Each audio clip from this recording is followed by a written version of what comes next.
What's going on, everybody? So, real quick, I'm bringing you a different perspective on what the book of Genesis is talking about, because once you really come to the true spiritual understanding, you start to understand that the book of Genesis is just about an observer or an awareness.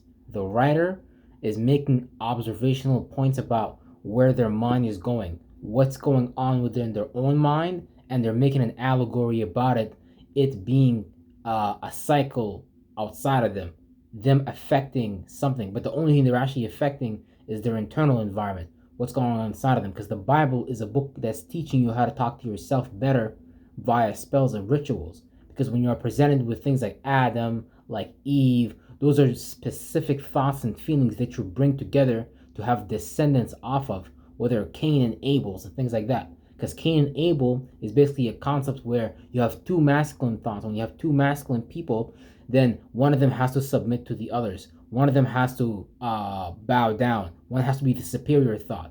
How you're going to practically go about something from a left brain objective perspective. So when you really start to understand, it's a book about someone just observing themselves, their internal environment, and they're making an allegorical story about it.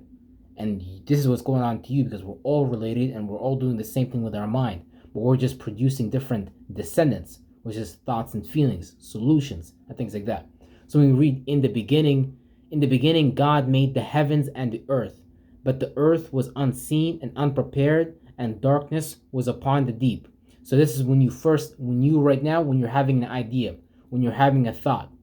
Heavens is like the outside of you as well. It's like the 12 zodiacs when the sun travels through the ecliptic belt, and now based on that we astronomically observe which part of the season cycle we are in, because the season cycle are cyclical and it always comes back at the same position. So in the beginning, it's your first idea where you became aware. Some people came into this life in winter time. Some people came into this life in summertime. Some people came into this life in the fall time. So we all became aware of different things and aware at different times. So in the beginning, you as the observer, as the awareness, was aware of heaven and earth, which you wanted to come here down and do, and what was your solar spiritual identity when you was in the heaven.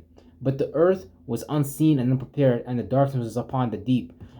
Basically, your business was kind of unfinished because you still was creating something that your spirit can dive into. This is you kind of diving deep in a desire, kind of like your practicality, a safety, a security net. You needed to drink from your mother milk. You wanted to be alive. You wanted to be close by other people. You wanted to be alive. So a lot of people that come to this life and say they don't want to be here, no, you chose to be here 100%. And darkness was upon the deep, and the Spirit of God rushed upon the water. This is your spirit, you as an observer, being able to see the dark side of you being able to see the shadow and nurture that, and you being aware of that, which is the darkness, the yin, which is Eve, as the story is going to further tell you, because it's always an allegory about yourself. So the darkness was just the side that you're unaware of, the yin, which is the lower realm here, because this is the upper realm. This is like the higher chakras, Archangel Michael. These are the lower chakras, Satan, Lucifer, the demons, and they try to climb up and take over your body, and you express those lower natures and things like that. So the Spirit of God that came upon the darkness as an observer to put those things at bay, type of things, to put those thoughts and feelings, which are nothing but light rays that play out as, expressions, modalities, and things like that. So let's keep going forward. And God said, let light come into being. So this is basically you taking your shadow, your subconscious, your yin realm, and bringing it into yang, creating an expression about that. Because we feel and we express. We have ideas and we create feelings about our ideas. This is you creating a light, a conscious awareness for other people to see about how you feel from the inside of that darkness. And God made a separation between light and darkness. So this is you as an conscious awareness observer making a separation between your subconscious and your conscious, which you consciously want to choose to be aware of, and what you want to keep in your darkness, in your day, in your night. But everything that you keep at night in your subconscious, in your Hades, in your hell realm, you have to eventually come out and deal with it and things of that nature. Okay. And God saw the light and it was good. So the conscious awareness that you created was good. Everybody thinks that they are good. So even you can go speak to it, the most demonic person in the world, they will believe they are good because they are viewing it from their own perspective. Because we are all gods and we're all creating these lights to go into as a shapeless, formless awareness to experience. So everybody sees what they create as good. Even me, some people can look at this and be like, oh, this is evil. This is not how you look at the Bible. No, this is how you look at the Bible. But because I created my awareness and I said that was good, this is how I see it. Same thing with everybody. Now look at how they trap your light in Christianity and Islam. They take all your energy and they trap you and they make you believe in their concept. That shit is crazy, bro.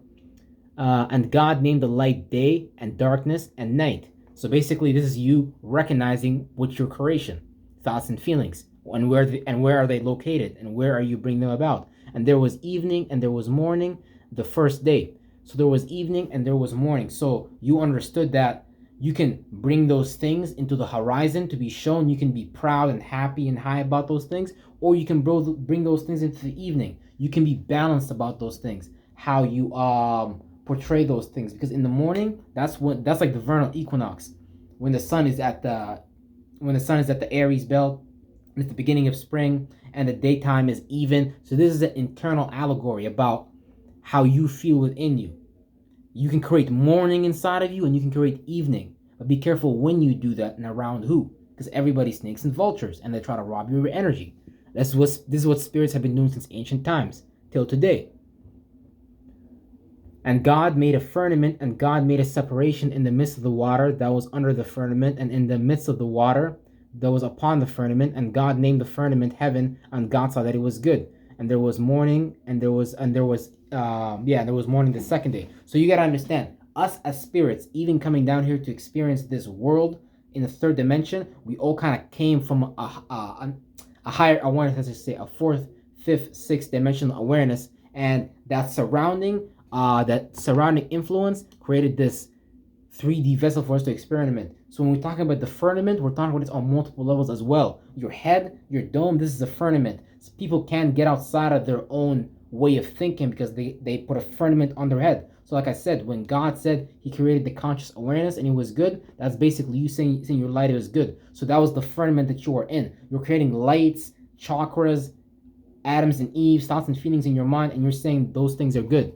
So it's like that. It's like that type of shit. And the firmament is heaven, you, and the other firmament is being what we're observing astronomically and what goes on based on the astronomy cycle, what we experience of solar and lunar influences, and what we experience from a seasonal perspective. So we understand what mark it is in time, but this also affects us inwards. And God said, let the water that is under the heavens be gathered together into one assembly, and let the dryness appear. So this is you kind of saying to yourself, let my feelings, my emotions come together, and let me see reality for what it is, and make this a dry situation. Make this situation something that I can not have to feel about, something that I can be practical about. Because when we talk about dryness, we really just talk about practicality, because this is a book about transmutation. This is a book about you taking your elements and you making something good out of them. This is how you be a good god. This is how you be a strong goddess, by you taking your negative experience and transmuting it into positive and things of that nature. So, in the water under the assembly, and you brought it into assembly, and the dryness. So think about your traumas and things like that. That's all like emotional damage. It's like psychological damage. If you can like bring that assembly and make it something practical, so boom, now you have a product. Now you have a service. Now you have an information. So you can look at me, you can be like, I used to be lost in Islam when I was younger, when I was a kid. But it's like, now I brought all that experiences that messed me up, and I was like, okay, let me make a new idea from that. Let me make something new from that. Let me create a dryness in my land. Because your feelings represent water. So you could be going buck wild, you're going crazy, you're feeling all types of things, but you can create dryness in your land. This is your birthright. This is your power. So let's go forward. And so it happened, and the water under the heavens was brought together into their assembly, and the dryness appeared, and God named the dryness earth, and the assemblies of the waters he named seas. And God saw that it was good. So this is you kind of organizing how you feel, again, your emotions, and you create the seas, how you feel, because even when you eat, there's like alkalinity and acidity, and your feelings experience those same things. You can have some alkaline thoughts and feelings that are good for your body, that are like really watery, or you can have some really acidic thoughts and feelings that are like poisonous to your water, your internal water, which is your feelings and things like that. So this is about you rearranging your feelings, remember. And then God said, let the earth sprout fodder plants, sowing seeds according to its kind, according to likeness, and fruit bearing tree, making fruits whose seed itself, and the tree according to its kind, regarding to its likeness upon the earth. And so it happened. So what this basically means is that, remember, we're always reaping and sowing what we plant in ourselves. So based on how you feel, that's what you're planting for yourself to feed on the next cycle, based on what's going to grow from that. Because it's never going to go away. The things you hate, the things you that you don't like, they're not going nowhere. Even if you don't like them about yourselves, they're not going nowhere. They're going to grow, and you're going to father plants and seeds, and they're going to replicate until you do something about it as the observer and decide to kill those things or transmute those things and things like that. Okay, so you reap and sow the practicality you feel about. So whatever you feel about, you're going to live that out in your external realm. So if you feel about something, that's what you're going to experience practically. That's the dryness you're going to get from it. Because your feelings is not going to affect a lot of people outside of you unless you're like practicing black magic or some shit. So you got to like conquer those things. Anyway, let's keep reading. Okay. And the earth brought forth fodder plants, sowing seed according to its kind, according to its likeness, and the fruit-bearing tree, making fruit whose seed itself in the tree were corresponding to its kind upon the earth, and God saw that it was good. So again, this is you seeing that what you planted was good, but it's up to you. Some people see what they plant as not good, as bad, and they try to change it. This is what transmuting is about. And God said, let luminaries come into being in the firmament of the heavens for illumination of the earth, rules the days and the nights, and make a separation between the midst of the water, midst of the night. So now remember, since we all have independent firmaments, we all have our independent sun and moon. Sun meaning how we express, how we masculinely go about something externally. And everybody got a different moon inside of them. How they feel, how they react, how they relate to the external environment and world and things like that. So this is describing that esoterically, because when you understand esoteric, you understand that it applies to everything and everyone around you. Because God operates through all things. That's why it's a universal energy. It's a cosmic energy. But it's not really God necessarily, because you're also God. Because you're an awareness inside of God and things like that. Yeah. And let them be for signs, for seasons, and for days, and for years. So even for you, if you really understand astrology, you start to understand that you have your own spring, summer, fall, and winter, and you can start to track down those things. And based on that, you can start to see, okay, is your Saturn return coming? So do I have these things organized for my past life situation? So you need to start putting these things together and organizing yourself properly, so you don't start reaping your karma and the things that you should be taking care of, the things that you should be transmuting. Because the things that you should be transmuting is what's going to come back and kill you, and you're going to say to yourself some shit like, I don't want to be myself, I shouldn't have been born. But it's because you've been born to take care of those things, because you created those things. They were in your night, they were in your yin. God knew you in your mother womb before you was born. There's a reason for that, because you already knew yourself. Okay, and so it happened, and God made two big luminaries, the big luminary to have authority over the day, masculine expression, and the little luminary to have authority over the night and the stars, feminine expression. And God placed them in the firmament of the heavens. So basically, this is a good right here, because it tells you that the small luminary had authority over the night and the stars. So this basically means that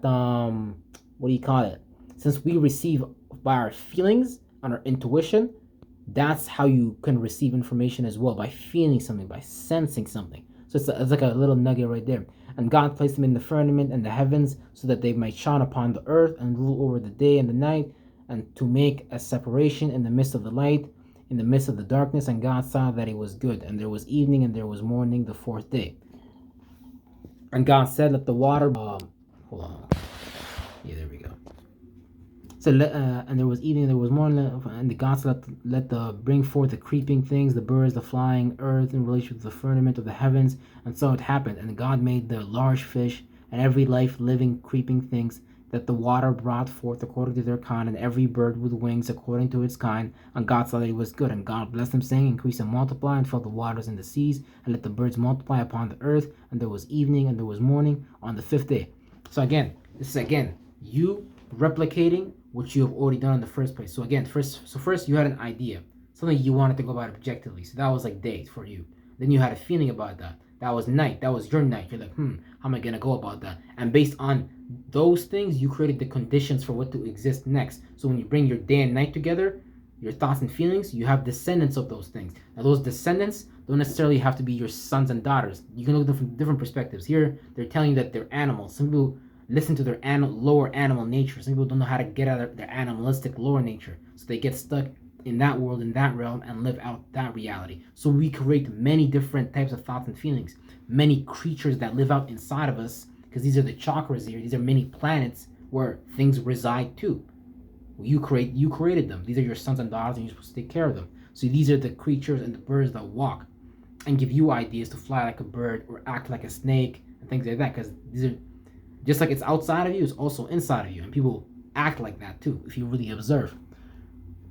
And God said, let forth bring and let the earth bring forth a living creature according to its kind, quadruples and creeping things, and wild animals according to its kind. And so what happened, and God made wild animals in the earth according to kind, and the livestock according to kind, and all the creeping things of the earth according to kind. And God saw that it was good. And God said, let us make humankind according to our image, according to our likeness, and let them rule over the fish of the sea and the birds of the heaven and the livestock and all the things and all the creeping things of the earth. So this is like you basically creating something to your likeness. What you have an idea, you're like, okay, yeah, I want to create that idea in my life. But you have to create it internally first before it manifests externally, before it manifests as something outside of you. So basically, yeah, because it's like you creating a dominant habit. It's like you creating a neurological pathway that's strong, a strand that's strong, that doesn't really separate that easily. This way, when you build your kingdom, your reality, it's not easily separated. This way, you are ruler over your own thoughts and feelings. And this way, you don't end up falling short to a short desire and things like that. So this is like you creating an angel inside of you to kill your lower thoughts and feelings. But this is all quality and types of level of thoughts. And this is when you get into like summoning demons, summoning angels and things like that. But it's not really summoning angels and demons. It goes way further than that. But that's a whole other topic for another time. But yeah, just wanted to give you guys a quick video. Like, comment, subscribe, and I'm going to see you all in the next video for a show.